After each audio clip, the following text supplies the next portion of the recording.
जमीन विकसित करून देण्याच्या नावाखाली तब्बल 36,60,000 100 रुपयांची फसवणूक करणाऱ्या परागंदा दाम्पत्याला अखेर विश्रामबाग पोलिसांनी गोव्यातून अटक केली।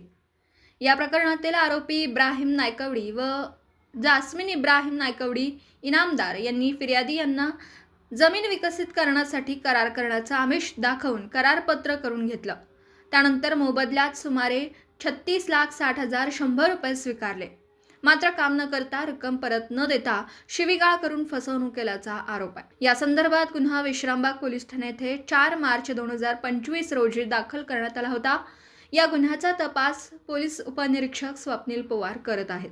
दरम्यान आरोपी दाम्पत्याने गुन्हा दाखल झाल्यापासून आपली ओळख लपवून पळ काढला होता। त्यांच्यावर यापूर्वीही मिरज शहर पोलीस ठाणे येथे गुन्हा रजिस्टर क्रमांक 391/2022 अन्वये भादवी कलम 420 तसेच महाराष्ट्र ठेवीदारांचे हितसंबंध संरक्षण अधिनियम 1999 कलम 3 अंतर्गत गुन्हा दाखल आहे। तसेच गुन्हा रजिस्टर क्रमांक 116/2025 अनुसूचित जाती जमाती अत्याचार प्रतिबंध अधिनियम 1989 अंतर्गतही गुन्हा दाखल असल्याची माहिती पोलिसांनी दिली। मागील 3 ते 4 वर्षांपासून आरोपी फरार असल्याने त्यांचा शोध सुरू होता।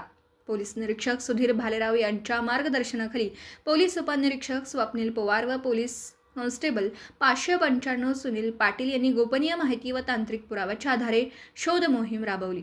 तपासादरम्यान आरोपी दाम्पत्य गोव्यातील शिवोली परिसरात वास्तव्य करत असल्याची माहिती मिळाली। त्यानंतर दिनांक 26 फेब्रुवारी 2026 रोजी अंजुना पोलीस ठाणे यांच्या सहकार्याने आरोपींना कायदेशीर ताब्यात घेऊन अटक करण्यात आली। अटक केलेल्या आरोपींना पुढील तपासकामासाठी विश्रामबाग पोलीस ठाणे सांगली येथे आणण्यात आलं असून पुढील तपास सुरू आहे। दिवसभरातील घडामोडींचा आढावा घेण्यासाठी पाहत रहा N24 मराठी न्यूज।